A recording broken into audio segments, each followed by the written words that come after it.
to Yes, it is, Siri. Thank you.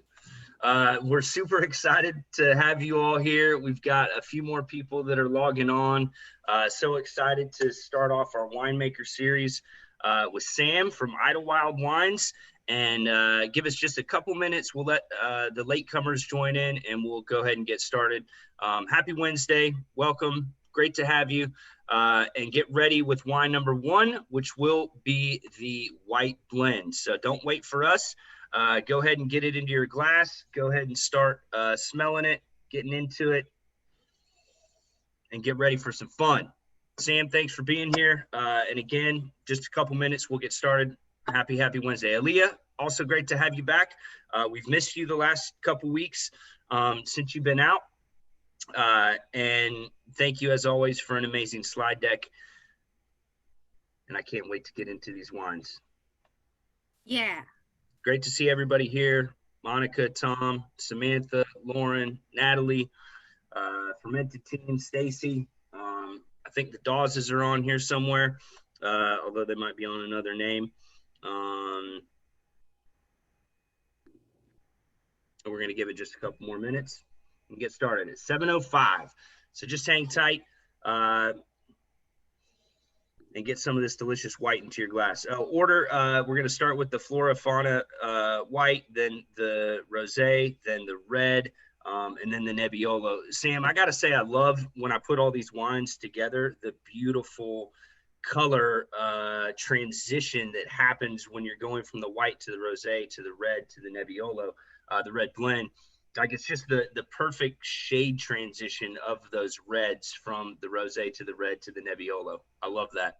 It's one of the fun things about working with such a diverse set of grapes is that you get that whether it's aromatics or textures or colors, of course, too. And yeah, that's always super fun. During fermentation, it changes the whole time too. So it's kind of like a rainbow the whole time. There's always the spectrum, and it's fun to look at it. That's awesome. Yeah, it is. It is a lot of fun. All right, one more minute. I think we've got everybody here. Let me double check. If we got everybody here, then we'll go ahead and get started. Yep, I see it. All right. So, everybody, this is Sam. Welcome, Sam, to our Wednesday winemaker Zoom series from Idlewild Wines. And I'm going to just turn it over to him and let him kind of tell a little bit about his background. Again, wine number one is going to be the white, and we'll get into it in just a minute. But I know I want to hear just a little bit more about what got Sam into the wine industry, why he's making wines with the grapes he's making it, and why he's making low intervention natural wines versus what's being commercially made out there. So Sam, take it away, man. Hey, everybody. So good to be here with you all. Thanks for being here, spending time with me across the country and drinking these wines. First off, interrupt me, put stuff in the chat. I'm very, very informal. So please, the more you interact with me, I think the more fun we all get to have. So just go for that.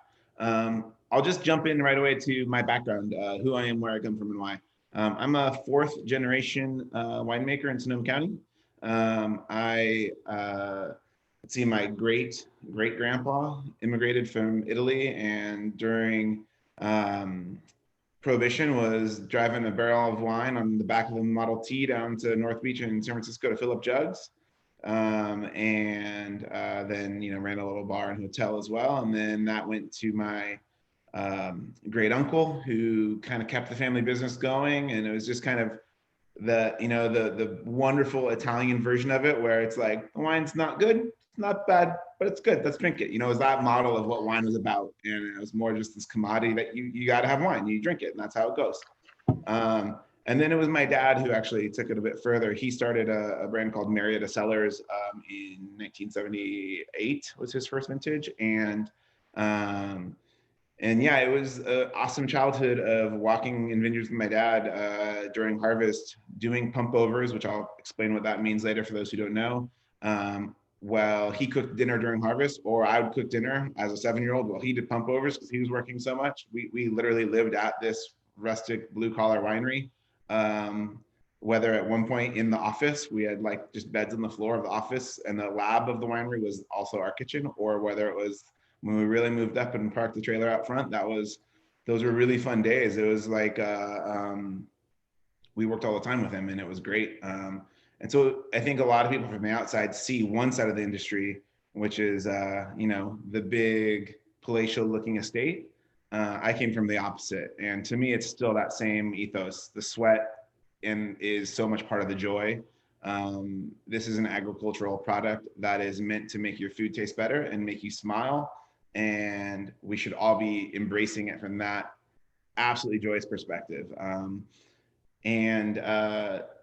I wanted nothing to do with it after that childhood, as awesome as it was. And I left to head off to college and played in a really shitty punk rock band and bartended and drank cheap beer. And I thought that was the life for me. Until I was, to pay for that, was working at a pretty fun restaurant actually that had an Italian bent wine program. And I had a sales rep come in and we tasted through a whole lineup. And because of my background, I could speak to wine. And so I suddenly was in these tastings and helping with purchases. And he looked at me and said, he goes, what's your background? I can tell you know something about this. So I told him and he laughed and he goes, oh, I love the Marietta wines. And two, you actually don't know shit. Like he just said it like that. He goes, you don't, you're 22 and let's learn, let's get into this together. And it was the perfect thing because I didn't act like I knew anything, but I didn't know how far the wine world went. And to have someone just so clearly like slap me into my like space that I should have been in. And then he poured a Barbaresco. And that's why Nebbiolo and that's why everything Idlewild. And it wasn't because that was the first wine I had from that perspective. It's the only grape I always come back to. And I've always come back to it. And I then go on these like love affairs to other regions when I taste. And I've always done it, but I always come back to Piedmont and I always come back to Nebbiolo. And, I think that first taste of that grape was this awesome like light bulb of how cool that childhood of hanging out in gardens, doing pump overs with my dad, walking through vineyards, and that life that I had said I was never going to be part of, it suddenly looked so different because I think I saw it through, my own set of glasses rather than seeing it through my dad's set of glasses, which is how I had grown up. Fast forward 6 years from there, I had worked for like 7 other wineries and tried to learn everything I didn't want to do. Read every book I could read, studied classes online. I didn't want to go to do it at school. I wanted to learn from every aspect because honestly, winemaking isn't just one thing. A lot of people like to make it about chemistry. It's not. It's just as much biology. It's just as much gardening. It's just as much how to look at a P&L on a business sheet. It's all of that. And so I tried to do all of it. And then with 2 little kids, started Idlewild in 2012 on an absolute shoestring budget, thinking I was crazy because who was going to want to drink Nebbiolo or Arnaz or Dolcetto from California? That's the very, very quick rundown of who I am and how I got to this place. So pretty fun. Looking at some pictures here just to orient you to where I am. And by the way, if you're not drinking that white wine, you should be drinking it while we're talking. I'll talk about it in a minute, but drink it, pour a little more, drink a little more. And if you want to jump ahead, there's no right order. Go drink the red. We'll come back to the white, whatever you guys want to do. It's meant to be about having fun. So let's talk about where I am first, and I'll show you about these pictures that we're looking at. So you can see the arrow to where I am. I'm in Hillsburg, which is kind of central northern Sonoma County. That's where I grew up. It's a great place to raise my kids. It's kind of this now pretty sought after wine country town where we have, Michelin 3-star restaurants as well as like great dive bars. Kind of those worlds all collide when you're in a place like mine, which I love. But it's actually not where any of my fruit comes from. My fruit all comes north from me into that green blob, which is Mendocino County. I want you to imagine with me taking this whole map and taking it like this and turning it on its side. And if we were looking at Piedmont, we'd be looking at the Alps, which would be my Pacific. And we'd be looking at the Mediterranean, which would be my Central Valley. And what Piedmont is an elevated area where hot and cold collide. And it's neither really warm, it's also neither really cool. And you are in a full continental 4-season climate. That's why Mendocino. Everywhere else in California is either fully inland and hot or fully maritime influenced. And when you are all the way maritime influence, you don't get those cold winters and that full continental effect of 4 seasons. It's really rare to have that in California. Simply put, that's it. I thought that was just a weird, funny way to look at it at first, but then started pulling up temperature charts, not just like height of summer heat, but what's the spring like? What's the end of fall like? What's the fog like? What's soil like? And Mendocino is just this analogous, interesting place that makes sense. And then I found a vineyard called Foxhill, which we'll taste the Nebbiolo from there at the end of the tasting. And this wonderful old man who has since passed away, Lowell, after going to Italy, came back and ripped up 60 acres and planted everything from Nero to Avila to Sangiovese to Nebbiolo, and someone had to help him, and I was like, me, and started managing his vineyard for him for free because, one, it was my education in the vineyard and my chance to get the fruit I wanted, my chance to farm it how I wanted, et cetera, et cetera. And that's where pictures like the one on the bottom left come in, where I'm there hucking grapes into a picking bin. A lot of people in my shoes are never working in a vineyard, or they own one. I'm that weird in between, or I'm fully working in a vineyard, but at the time I didn't own one. And just on the ground, working with crews, picking with crews, leading it, running examples of how I want pruning done. And I got the full chance to run it like an estate vineyard, even though I at the time was, 28 and didn't know quite what I was doing yet at all. And had the luck of doing that. So that's again a quick rundown. Ask questions. I'm going fast because I'm trying to get us to the wines, but we can come back to all this, and I'm sure we will. But that's where I'm at. That's who I am. And let's talk about the white wine. In 2014, 3 years into Idlewild, it was my third vintage. And as you can tell, I like to talk about how wine's about fun and joyousness and all these things.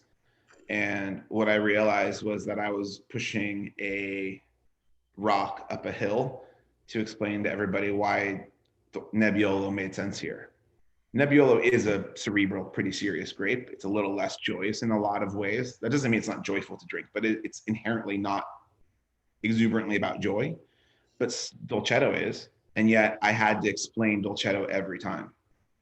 And that's really why the blends exist, is I kind of was like, you know what? Maybe what I need to do is stop calling it Dolcetto or stop calling it Arnese and just embrace these varieties, but in the sense where I can say, no, these are the ones that are simply meant to have you grab them on a Tuesday night, a Saturday, a Friday night, Sunday morning, whenever you want, because it's going to taste good with what you're eating and it's going to make you smile. Like that's still the core value of wine. And it was really hard to get people to see that because they always wanted to push to, why are you growing Dolcetto? Which I love that question, don't get me wrong, but it kind of detracts from the core focus in the end. So yeah, in 2014, I decided to call it Flora and Fauna because I have a very kind of minimal natural approach to winemaking. And I wanted to celebrate that this was an agricultural thing. Flora and Fauna is the given plant and animal life of an epic. And this is the given varietal blend of the vintage for each of the blends. So those were all the reasons for the name. Plus, I just kind of liked how it sounded. What was so fun about it, though, was realizing that these sometimes very disparate varietals from Piedmont, which is one of the coolest things about this Piedmont as a region, is that every varietal is very, very different. They fall together just in this lovely way where they really fill in each other's voids to make wines that in some ways are the most balanced wines of my lineup. And certainly the most immediate and fun to drink. Not always in my mind the most cerebrally exciting or food exciting in terms of like just the perfect match for this one thing, but the most just joyful. And with the white blend, I'll walk you through the production technique because it speaks to a lot of what I do and a lot of, I think, what sets Idlewild somewhat apart. There's plenty more people doing this type of winemaking now in California, but it's still pretty rare. Especially if you looked at it like on a per gallon basis, it's exceedingly rare to make wine this way. So the Arnese, the Muscat, and by the way, Muscat Canelli is our fancy word for Moscato Bianco that came from that part of Italy. Old Italian immigrants who planted Muscat specifically brought that over from Italy, and it's kind of a rough translation of a place name in Piedmont where this came from. So that's a historical California clone that originated in Piedmont, but it's different than what you would get from the nursery. That is Moscato Bianco, which actually could be from different places. So it's been here in the state for a long time, which I think is quite cool. So all three of these varieties, they come in. I have grown them throughout the season. I've been part of the direction of all of it. All the vineyards are now transitioned to organic practices, zero herbicides, zero pesticides. Holistic practices are in place like compost and no-till farming so that we are creating healthier soils and not running tractors and using less gas, less water usage, declining water usage, or smarter water usage, or dry farming depending on site. And also in 2 of the 3 sites I work with, no-till farming completely, but with also permanent cover crops, which all this adds up to. You need to start this whole process before I can even talk about what I did with these grapes. I have to start about what I did with the soil. So it's before the grapes, it's the soil. That has to be a very vibrant living entity to create grapes of quality and also a sustainable long-term system that can handle crazy things like the year we're having right now, where it's an intense drought in the West. Vineyards like mine handle these years better because the soil is healthy. Then the whole season long, what we do is as little as possible. If I've done that base layer right, you prune, you put your canes down on the wire. I don't pull any leaves. I don't do all these fancy things a lot of people do. You literally run a very, very simple program. We do all sorts of sprays for mildew and other fungicide issues. We do the most basic ones there are, which are organic. First being stylet oil, which is literally mineral oil diluted in water that goes out once or twice. And then sulfur dust, which is the oldest, most basic form of used all over the world and is still used worldwide. And it's one of the most renewable elements used in the vineyard because there's lots and lots and lots of it. It's very minimal on the vineyard, and it's also highly effective in low rates so that we can do it like once every 3 weeks and have really low impact on the vineyard. We do that. We give a little bit of water. We will water with vermicompost, which is really like this awesome perfected compost from earthworms. So earthworms that have eaten compost and then shat it out, you collect that and you put it out to the vineyard. And so again, we're healthy soil, healthy vines. By the end of it all, if I've done all that right, we really can continue this process of doing very little. Come harvest time, it's getting late August, I start sampling the fruit. It's all about what the fruit and the vine look like and what it tastes like, and most importantly, what the acid is like. Most people talk about Brix, which is the measure of sugar. That's the most backwards thing in my mind, because sugar doesn't have to be a certain number. Sugar is like, is there enough to where it's actually wine, which is, does it get over 10% alcohol by volume? That's not that much sugar. So historically, we had this number everyone wanted to hit. I don't look at it that way. I look at acid, because if I want a healthy fermentation, I do very little to. There needs to be a proper level of acidity so that it's a microbiologically healthy environment. And also that acid is why you pucker up and salivate and eat more food and then drink more wine. So we should protect that piece of the puzzle. Sorry, Sam, can I interrupt with that? Yeah, please. I think you're bringing up something really important that I don't think people think about when you're out in the vineyard and you're tasting the grapes. It's not like tasting a grocery store table grape. Yeah. And if you're looking to preserve acidity, which that's what you're going to get up front, how do you know that it's the right balance? How is it different than tasting a table grape? So wine grapes are far sweeter. And so it's really easy to, and they actually have more acidity as well. And so it's really easy to feel like you're getting kind of waxed back and forth, left and right by the amount of flavor coming off the grapes. For me, it's really each vineyard site. I, over time, have gotten to know them well enough to know that when the Dolcetto at Fox Hill in most places, it's kind of the varietal from all the vineyards, but it's also each one's a little different. But when the fruit at Dolcetto is still tart, when the Dolcetto at Fox Hill is still kind of tart and shifts from tasting like bruised apples to watermelon and just starts to taste a little bit like crunchy, really tart red raspberries. If I would run the bricks right then and the pH right then, I could pretty much tell you where they're at. Because that's all part of the physiological ripening and shifts of the plant. And those all are correlated to less so sugar, more so acid. And so if you're watching what the physiology of the plant is doing, which what it's trying to do is ripen its seeds so that it can procreate. That's really what it's trying to do. You can look at those markers and you can watch that happen and taste it and see it. And that just comes from practice and time and trying to be really present in those moments.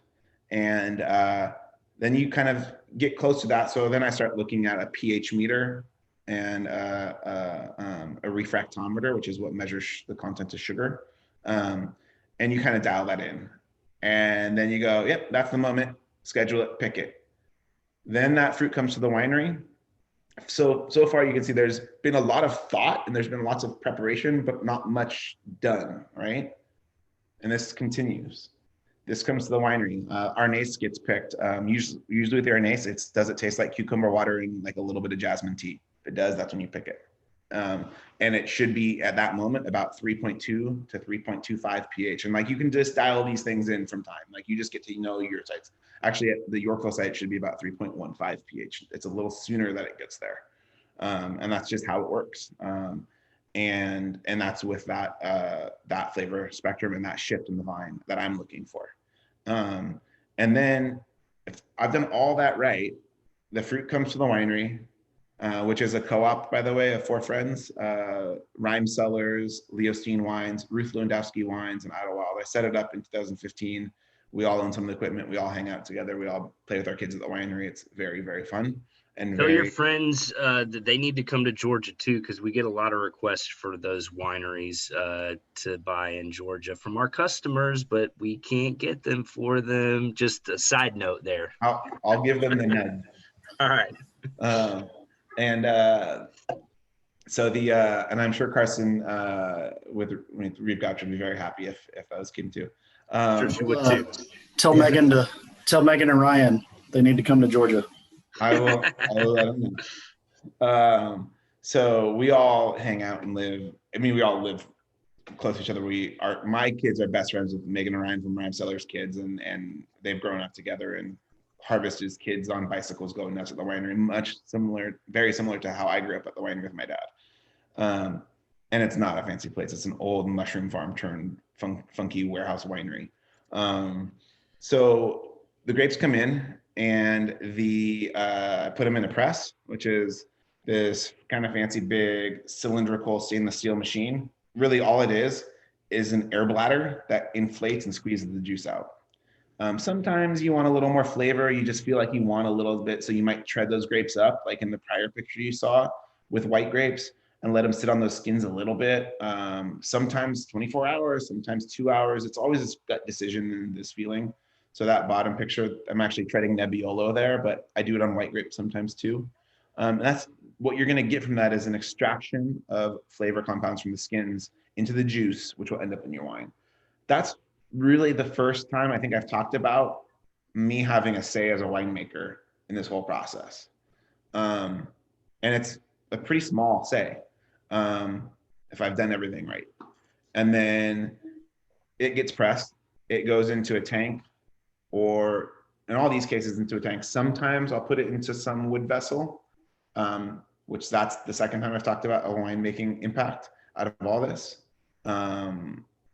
But I don't use new oak, so it's really a minimal impact.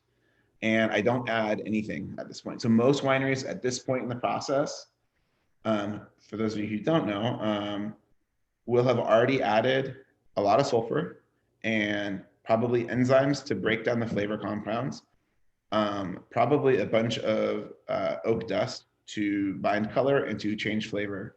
And the list goes on and on and on and on. There's full laboratories that are developing products to add to wine grapes.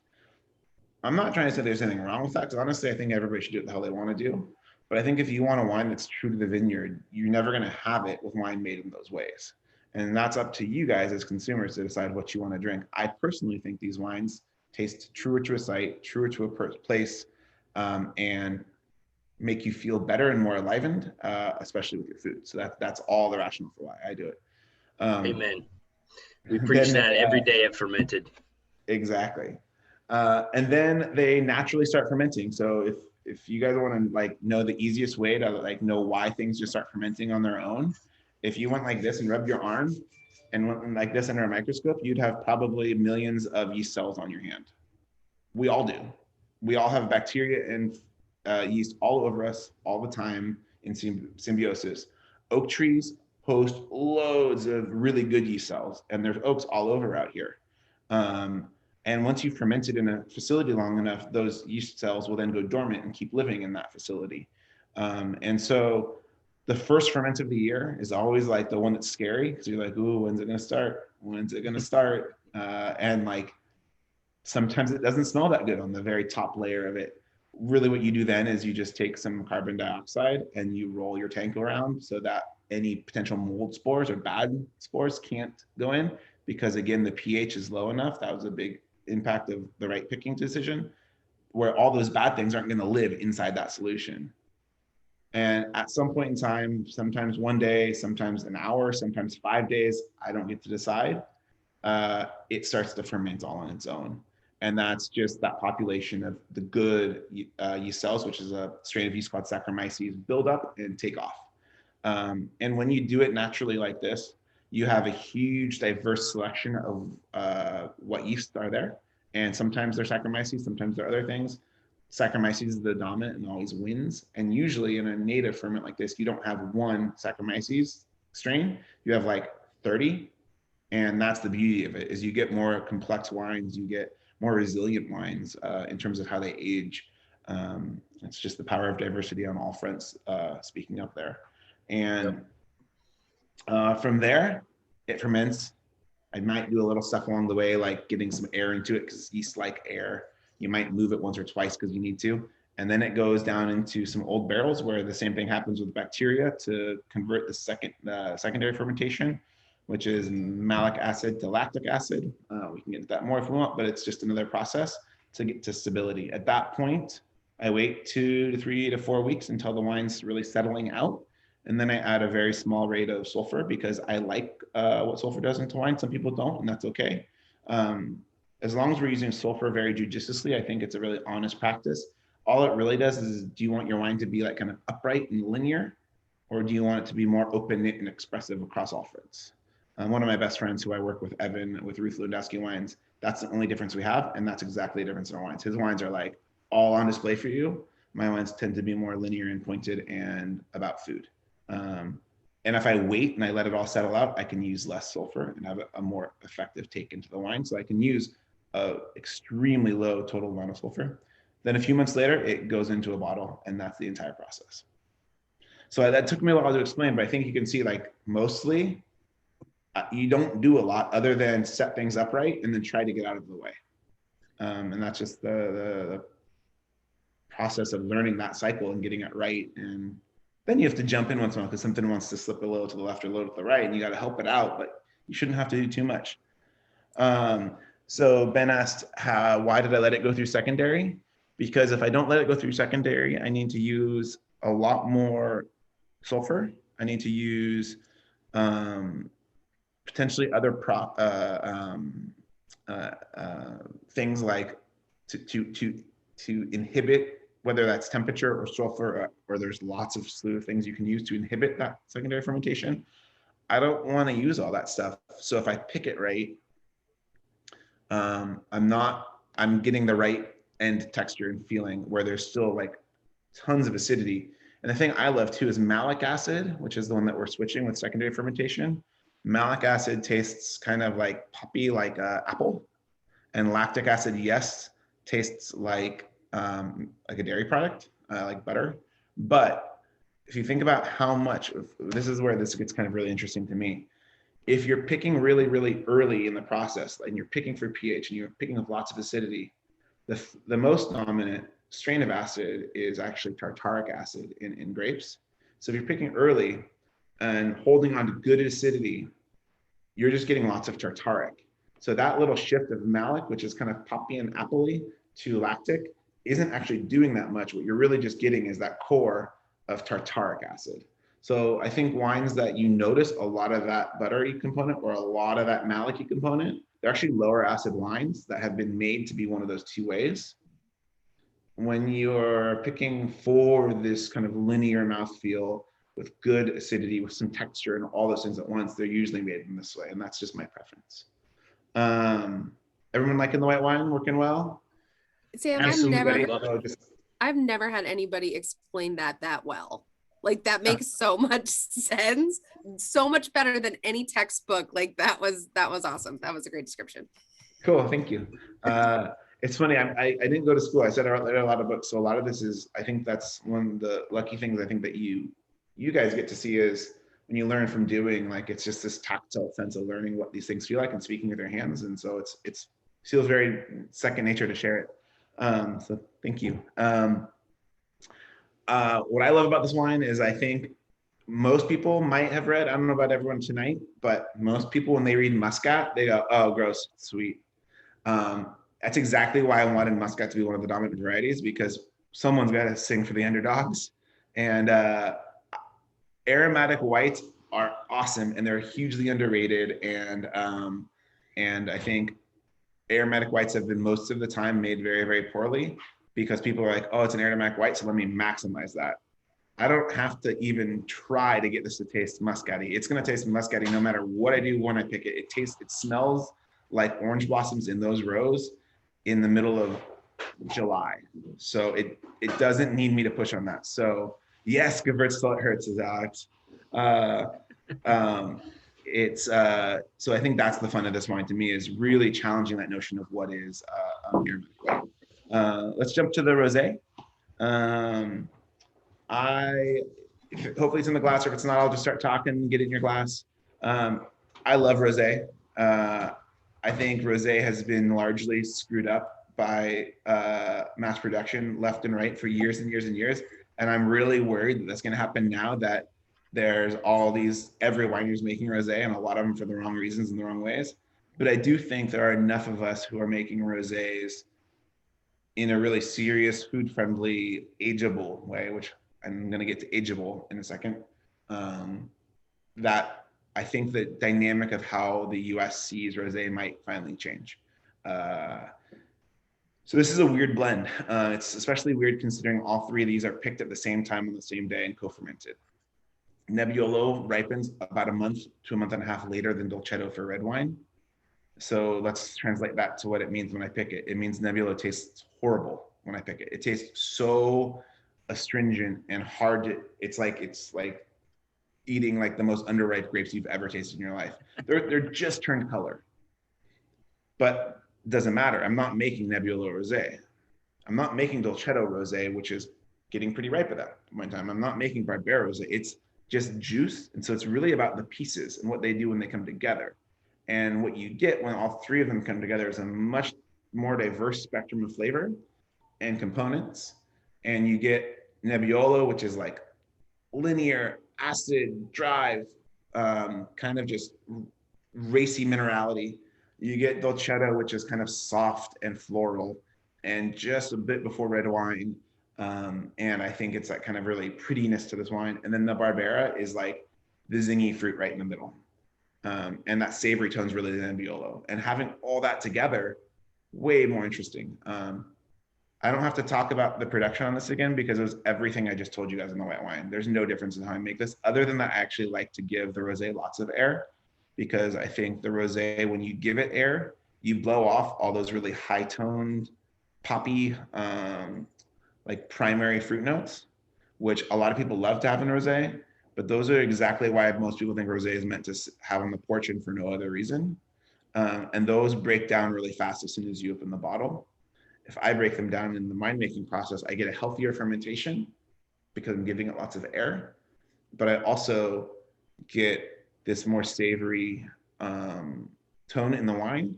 And that also lends to why this is one of those rare rosés that ages really well. My favorite winemaker dinner I've ever done, they asked me to bring a vertical, so a multi-vintage of one wine. And they didn't say what. And because I like to be an asshole sometimes, I brought like 5-year vertical of rosé. That's awesome. And it was so fun because everyone was like, why is the 2014 still tasting so good? And I'm like, because it should.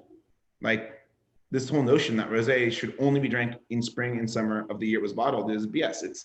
It's market driven to do it that way versus what's the wine really like. Some of the greatest rosés in the world are great 3 and 4 years later, and should be drank then too. Not that you have to. None of this is because you have to. It's just because why not try once in a while because it's fun. And that's the beauty of having awesome shops like Fermented, who are going to be bringing you producers like this, let alone the occasional wine like that, because it's fun to have and exciting to see. But I love Sam, we have the opposite problem where we sell everything that we get from you right away. So it is actually, you got to drink it this year. Sorry, guys. We can't hang on to it. Hey, but maybe Sam will do a library release of rosé at some point, just for the state of Georgia. I've actually thought for a long time about holding it back, and I haven't yet because I get nervous because it's like there's still that stigma. But I've been, as you can tell, I've been preaching this story for a little while, so I think I'm building the groundswell to where I can. I like it. But to me, I think rosé is. I love like what it's listed next to on this slide, and it's exactly right. Like rosé should be good with so much food and for so many reasons for the table. And the beauty of these wines too is like just because they're great on the table doesn't mean they're bad on the porch. I think that's the disconnect I think has been so commonly created with rosé is like you make it only for the porch. Like good wine for the table is inherently great wine for the porch. Like it goes that direction, not the other way. And I think this shows here. And also another interesting thing here is aged on lees in largely neutral wood. And then also a little bit of stainless. And I also have some other vessels as well, but nothing new. But when you put rosé into oak of any sort, it helps, not new oak, neutral oak. It helps develop those savory tones and really push that as well. And lees help with that texture as well. Also, keeping the lees in there adds to a healthier, stable aging to where there's less sulfur needed. So that's another reason why. I'm checking out you've tasted them all and they all are awesome. A lot of the time I just get to like have fun making up the pairings on the slides, but these have all specifically been verified with me and my love affair with this rosé. So that's been personally tested for you guys. Also burgers. I think it works quite well. Any questions on the rosé? I don't want to like linger, but I also don't want to hold you down if you're just ready to jump into some reds. No, I have a quick question, Sam. Yeah. What's your length of skin contact on your rosé typically? I know it probably changes a little bit every year, but what's the typical? Every once in a while, I'll like, so this comes in, this used to come in and I would work for 36 hours straight to get it through the press all in one shot. And I would kind of choose what I wanted that time on. Now what I do is I sequentially pick, because it's just gotten to be a little bigger, sequentially pick like what Nebula one day, Dolcetto the next day, Barbera the next day, and then build it into the tank that way. Just because I can pull the all-nighter still, but I don't need to. And maybe I don't need to try to prove that to myself anymore. And it's still kind of fun though to do it, but I try not to as much. And so really it's direct to press, but with the caveat that I really like that there's some amount of time that stuff's waiting in those bins till it can get into the press. Because at the bottom of those bins, those grapes are smushed up a bit and getting a little bit of contact. Specifically, I like to get the Barbera in right away because it's got the most pigment and and the kind of most dark flavor. If that makes sense, and I don't want as much of that. So the Dolcetto is what I would choose to leave in the bins the longest. Nebbiolo too, but Nebbiolo could certainly become really intense and astringent if I left it too long at how early it's picked. Let's jump to the red. Let's see. Oh, it's funny. It says rosé on the top still. I didn't catch it. I didn't catch that either. It's the red. It's the red. The red. It switched over and I could see everything change, but I'm like, why does it still say rosé? And this, everyone, thank you, Sam, for this opportunity to remind everyone you always need a proofreader. This is your life lesson for today. Well, and you need somebody who's a better proofreader than Adam, because Adam proofreads everything and still misses the details. I do it all the time. We still love you, Aaliyah. So when I pick out the rosé, this has changed as I've made more of these, but I'll use the initial example because it kind of still really quite works well. At Fox Hill, which is where most of this and the rosé come from, there's a block that is basically a big rectangle, and the rows run like this, and it goes Dolcetto, Nebbiolo, Barbera, a little more Dolcetto. That wasn't any rhyme or reason why they were planted that way, by the way. Lowell, who I mentioned, planted the vineyard and owned it before he passed. He just, when he got it, the material is when he would plant it. There was no like, this is the right spot. He was just by the seat of his pants trying to pull it off, which is pretty great. So this block, it's planted this way, right? But the soil variations all run, it's planted this way, sorry. The soil variations all run up and down. So this half of the block is all sandstone with loads of old washed out creek and riverbed, and makes awesome, denser red wine material where it's got some, devigorating quality. This half over here is all clay. And it's huge canopies, huge berries, everything you want in rosé. So when I pick the rosé, I pick out across the rows this way, which is a huge pain in the ass because you're picking only a portion of each row. But you're getting all the stuff that makes the most sense for rosé. And I think it's probably the only case where I can truly say that the red blend is actually fully determined and prioritized by what the rosé blend is. Normally, everyone prioritizes their red. This is what's left over from the rosé becomes the Flora and Fauna red, which is kind of funny, but it has never failed to just fall together perfectly. And so I don't really do any over the top blending. It's just like, does it taste delicious? Great. Okay, go. I don't pick it all at the same time. I ferment these all as separates. And that's important to say because I mentioned how different they were. If I tried to do this as red wine, it would fail miserably because they're on skins and in this case stems as well the whole time. And so you would have some pretty astringent qualities or some really overripe qualities depending on when you chose to pick. So they're all done separately. The fruit comes in, gets thrown into some bins or some open top tanks.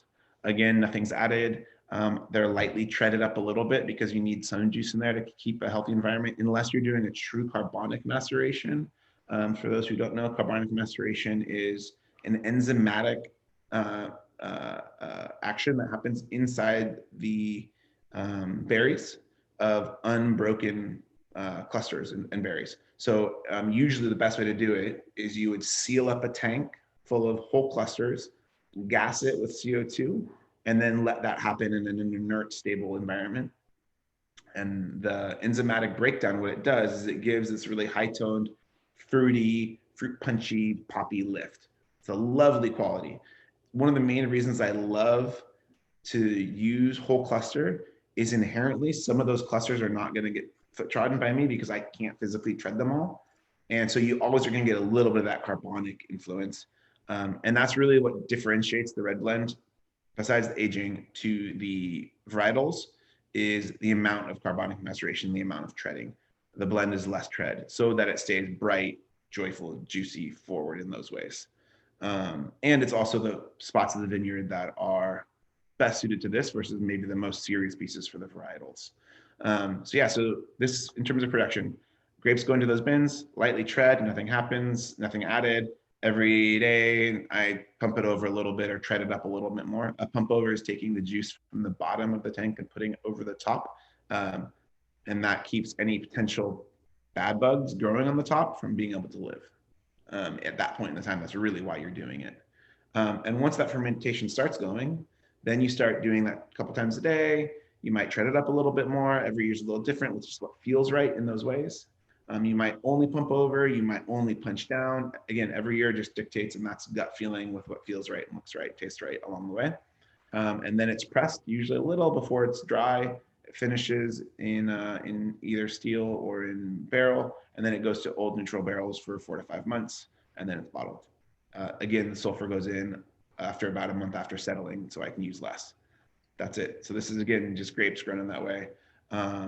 When I was 22, turning 23, I saved up all my money from bartending because I'd fallen in love with Italian grapes and knew this is what I wanted to do. And I went to Italy for a month with a backpack. My big splurge for my birthday, it was my favorite birthday ever. I was on a park bench in the Gulf of Naples. And I splurged and rented a scooter for 2 days. And I read my favorite book I've ever read. I drank a bottle of wine on this bench by myself. Loved it all, just that I was just on this kind of solo journey. I was eating like prosciutto and some like basically like aged mozzarella and a crunchy piece of bread and drinking a bottle of wine. And everywhere you went, they're like all these fancy wine, or do you just want like the Vino di Tavolo or the house wine? And I remember thinking how like, and this was really, my dad did this too with his brand, but he did it more in his ways, Zinfandel based, which is really different than with these varieties. But everywhere I went, I'm like, man, this like local little wine tastes like a person made it. It tastes like it came from a real place. It tastes delicious. Sometimes it's a little bit high in like volatile acid, and sometimes it's a little bit like funky in this way. Sometimes it's a little bubbly. It doesn't matter. It tastes real. And then sometimes it was like just really, really pure and made beautifully well, but also had all those. And those were like transcendent wines where you're like, this humble wine is all I want right now. I don't want anything more complicated than this. It makes my food taste so good and it's just beautiful. That's what this is for me. And this is what I always want this wine to be for people when they drink it. And that's why what it says at the bottom, like it kind of just goes with anything and everything pretty damn well, and it should. So that's the rundown. That's the Flora and Fauna Red. Questions, thoughts? It's a dynamite. For those of you who don't know, this is the classic table blend in the Piedmont. So, you have Barolo and Barbaresco, which we're going to get to with the next wine, the 100% Nebbiolo from Fox Hill. But for the daily drinkers, those Rossos from Piedmont, this is the classic blend of grapes that you're going to see in those, the Dolcetto, the Nebbiolo, the Barbera, the three most important grapes in the Piedmont. And why I think Sam is using these grapes as the base of his red blend as well. Exactly. I mean, there is definitely a reason for that history. Specifically, though, it's the Dolcetto and Barbera counterplay. Barbera is like mid to full bodied with lots of acid and not very much tannin. Dolcetto is low to mid body with a lot of tannin, not a lot of acid. So they just literally fall together and just match each other up perfectly in that way. And that's the funny thing is like Barbera is the only thing in Piedmont you want with tomato-based food, really. Whereas Dolcetto, like you would want with all the charcuterie in the world or salumi, or with anything white sauce based, where you don't necessarily, Barbera can do that, but it's not as good at that. You put them together and they both just kind of go anywhere. And the Nebbiolo just, I think, especially fits in as like that little added backbone, little added structure, which is nice. Love it. Awesome. Well, let's jump to the Nebbiolo if everyone's ready. So this is like the heart and soul. This is why to do all this crazy stuff. And it's mind-boggling to me. I'm about to do my 10th harvest now. And like I said at the beginning, it was a shoestring budget with 2 little kids because I needed to try to make Nebbiolo and I wasn't sure why. And I figured it was going to be a super expensive hobby and it's what I get to do. And it's growing still faster than I can. So much of that's thanks to you guys for being on a call like this. Means a ton to me because it's why I get to do this. And it's all because of this grape though. So Nebbiolo, it has a really interesting history. But I'm just going to kind of talk about one part of its history and then why it leads me to make it how I make it.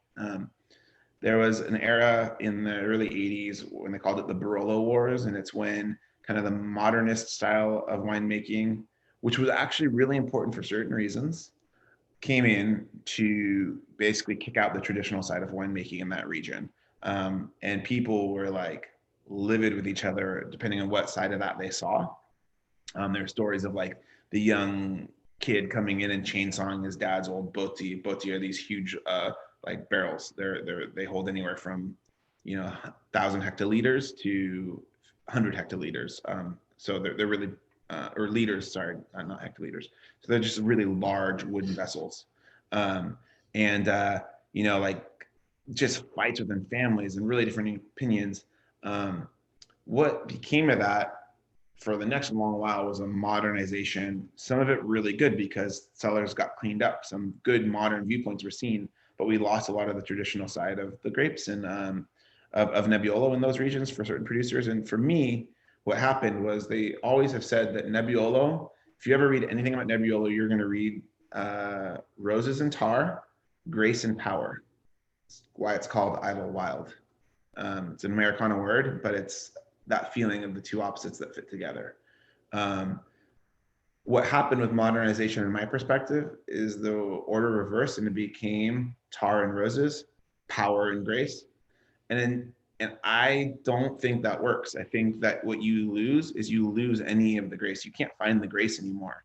When something's graceful, and then you realize it's powerful, that's true power. That's power that lasts for ages. It's the whole idea of like the Teddy Roosevelt saying to speak softly but carry the big stick. It's that you can lead with example. It's so many things outside of wine, outside of food. To me, it's so much about how you can live in a really thoughtful way and maybe do something great, not just by yourself, but others in your life. All that's built into that thought process. And that's in this grape. And I know that's probably getting way out there and woo and whatnot on everybody. But for me, it's pretty special when you can taste that. And it's just this feeling that you can taste. And I remember that feeling of tasting it going, why is this so light? Why is it so delicate? And why is it also like being just so firm and forward with what it has to say? It's such a cool contrast that it doesn't really exist in another grape. And if you want to turn that completely on its head and say it in a different way, you could like watch some old Italian movie with Sophia Loren, and it's the same thought process because she's going to kick the shit out of any guy in that movie, even though you know why everyone's watching her. And that's the beauty of like this kind of Italian flair into that thought process. Is it's all those things at once, which I just adore and love and find really special. So when making this wine, I just looked to history and what was really common in Piedmont, but I didn't try to pretend I was there. I didn't follow anything prescriptively. I tried really hard to look at what I saw here while doing it.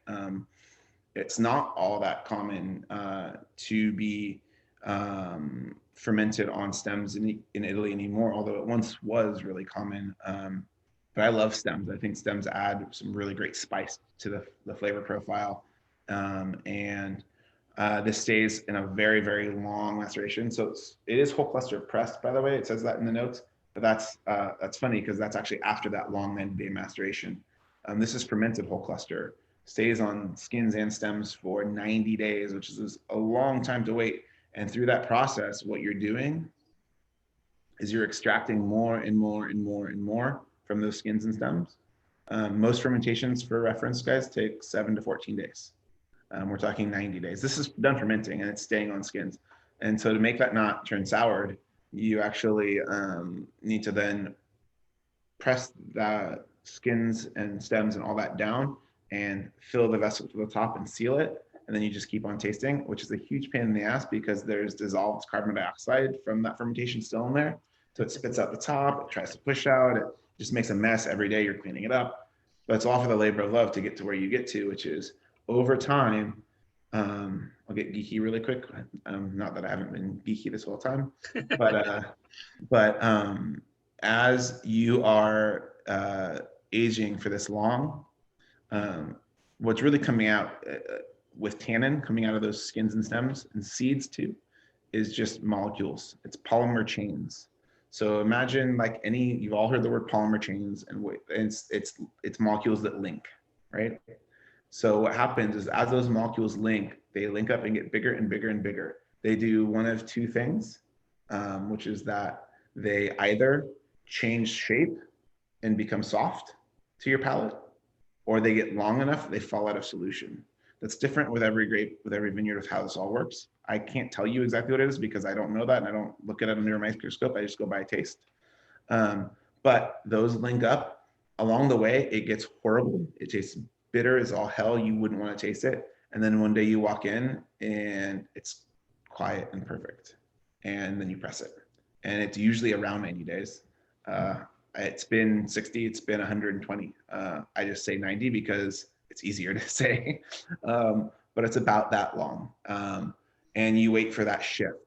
It's totally amazing to see it happen and then to taste it. And then what you get though is that resolved tannin is that's that grace that I'm talking about. It's tons of powerful tannin, but in this really quiet, graceful way. And the cool thing is it's not really going to change. That's now resolved and in place and lasting. And that will last for 20, 30, 40 years if someone wants to. I'm not so vain to think that someone's going to be laying this down that long. Maybe they do, but because I think it tastes great now, but you could. Then it goes into it used to go into old neutral puncheon, but now it goes into, I bought some Slovenian oak, which is the traditional of the region, Boti. So it goes into these really large casks and it ages there for 2 years. And then it goes into bottle for a full year. And then comes out to all of you guys and it tastes like this. That's really the whole process. That's I have to say, this is the most unique Nebbiolo that I've ever tasted. And the most, I think the way you said it, quiet Nebbiolo that I've ever tasted. It's crazy how in balance it is. There's not the screaming acid and the screaming tannin of a youthful Nebbiolo. I mean, and then listening to you talk about that process, I've never heard of that in wine before, or anybody doing that in wine before. Where did you learn that, and how did you figure that out? Trial and error, and also, I mean, it is traditional in Piedmont. So submerged cap in that time process. What you get, it's not in many of the wines that come out of Piedmont because it's expensive. It's time consuming, and on my scale, I mean, I love it. And so I do it, and I don't make a ton of Nebbiolo, and so it's okay. But if you're in Piedmont where what you make is Barolo and Barbaresco, that's all you make. You can suddenly the scales and the weight of that change, and it's hard to do that. So they might do it on one very specific bottling or cru. When I was tasting one of the heroes in Piedmont, who's an ultra traditionalist, Bartolo Mascarello. My favorite. When I was tasting with them, they talked about when you see the color change, and that's when that moment shifts. And they do extended maceration as well. And so people do it. They don't do it on every wine though. They do it on some of them. And a lot of I think the best traditional producers, they are really intense, but they're also still balanced. I don't think I can get that intensity from Fox Hill. So and not that I need to. I love this for what it is. But my favorite example of any time drinking to prove this point a bit was I'm lucky enough in New York to be in the same book as it's kind of one of like Bartolo Mascarello, another one of the kind of all-time great producers with Giacomo Conterno, and their top bottling called Monfortino, which none of us can buy, or it's just crazy expensive. But I got to taste it that day, and he had opened his current release at the table. Roberto Conterno did. Who's a very intimidating person as a California Nebbiolo producer, which most of them think you're doing what in California? Very intimidating person to go talk to and taste with. But he had his 2000, I think it was 8, which was the current release, and this is 4 or 5 years ago. They aged their wine a long time. He had that open, and he had his 64 open side by side. So, one that was current release, one that had been released for 50 years. About 50 years at the time. And what was so impressive was they both were the same color. They both were really delicate, even though they were very powerful. Everything you just said and saw in this wine, delicate, quiet. His definitely was a bit bigger than mine. But what was different was that the 08 was closed up and wound up like a spring, whereas the 64 was all open for you to see. That was the only difference. That's cool. And I think that's that's what we're trying to find, is what is that action like? And that's why we age a wine like this. And granted, I think 90% of the Nebbiolo, Barolo Barbaresco, anything we see aren't going to be made like this anymore. 95%, most of it's not. It's really rare. And I got it from reading books and feeling freaked out that I was ruining wine while it tasted horribly bitter, and trying to decide if I was going to flush it down the drain or what I was going to do with it. And then all of a sudden walked in and go, holy shit, it's real. This does work. Because I thought along the way that it wasn't, and then it did. That's awesome. I love it. All right. Well, in the essence of time, we are going to move on to which your favorite was. Sam, that was amazing. You're awesome. I look back to 2005 when I was living in California, getting into natural wine and looking for natural California producers, and there was no one to be found. Mm-hmm. Thank you for your dedication to doing things organically, ethically, sustainably, transparent, and for making wine in the way that wine was meant to be made, which is farming and love and care and just shepherding it through the process. We so appreciate the opportunity not only to drink your wines, but to hear your story, to hear your passion. This was awesome. I would say hands down one of the best Zoom calls that we've ever had. And so from us to you, thank you. If you have time on to stay on and find out the favorite of the night, I think I have a sneaking suspicion as to what it is. Please. I got 5 minutes, so I have to. All right, 5 minutes. All right, so cast your votes real quick. And I'm putting mine with number 4 immediately with no hesitation. That's the easiest decision I've ever made on a Zoom tasting. That Nebbiolo is just why I fell in love with Nebbiolo myself a long time ago. If for everyone wanting to maybe explore this style of Nebbiolo, I'd also suggest looking to Alto Piemonte or Valtellina, so other areas in Italy that produce other than Barolo and Barbaresco. I think you tend to see that kind of quite frail edge up there. Specifically, one of the crus that I love that is of this style is Carema. Hard to find. I know of one producer. I think there's literally 3 producers up there who even come to the States. But it tends to be that really delicate style. And that's just, again, location. Yep. But yeah, I'd also like to say thank you again for having me and letting me share the story. That's the cool symbiosis. You say thank you for doing what I do, but I get to do what I do because of you and because of all of you tasting and being here with me. So I so appreciate it because I love getting to do this and share with everyone. Thank you. All right, Aaliyah, what's our tally? Well, still waiting. This is, no surprise. The Nebbiolo has won. And if you transition to one more page for everybody, that would make sure that you follow, or one more slide, make sure if you want to find out more about Sam and his wines, that's the website. Follow them on Facebook, follow them on Instagram. And you obviously know where to get the wines when you need more, because you will. Yep, absolutely. Everybody have a great night. Happy Wednesday. Thanks again for joining us. Next week, we're going to continue our winemaking series with Martha Stuman. Yep. Mm-hmm. Sorry, Martha Stuman next week. And we're going to have a lot more fun. The week after. Yep. And then Brian Day the week after. Tell them both I say hi, by the way. Oh, absolutely. Absolutely. I will. And seriously, tell Rhyme and the rest of the crew they need to come to Georgia because we got a spot for them. And the natural wine scene in Atlanta is blowing up, and I think is just going to continue to grow. So have a great night. Thank you. We love you. And we'll see you next week. Bye, guys. Everybody. Bye. Thank you. Bye.